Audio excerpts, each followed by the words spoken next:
waiting for that, let's roll out our red fondant. Whoops. The same red that I used to cover the cake in. And this is going to be for my lotus blossom. And I made sure that it fit. Obviously, if it doesn't fit, you need a bigger cutter. So, depending on what your picture is, you can go online, you can find coloring book, pictures of lotus blossoms. You can do, you know, some other motif.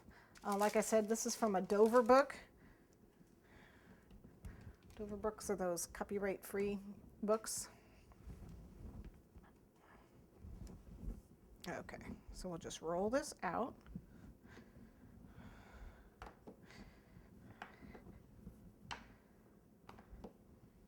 And what I'm doing is just making a plaque. I don't know why it's sticking though. Don't stick.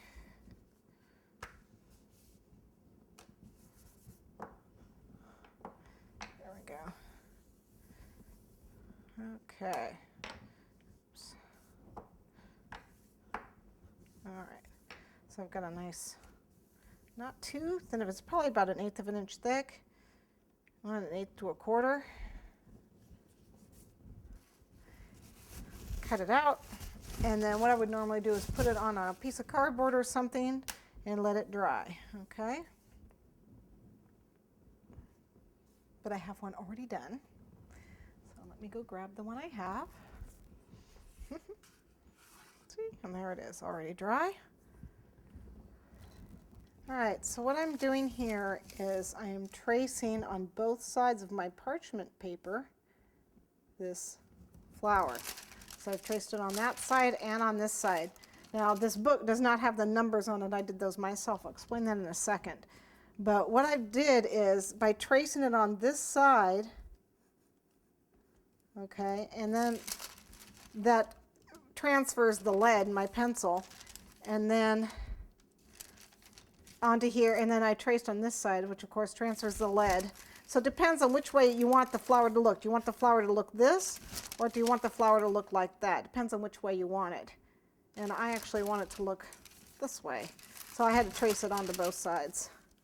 And then what we're going to do is you kind of center it here and retrace again. Now you can actually do this while your fondant is wet.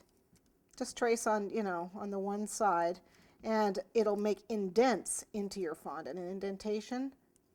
I mean, I've done that. You can also use cocoa powder.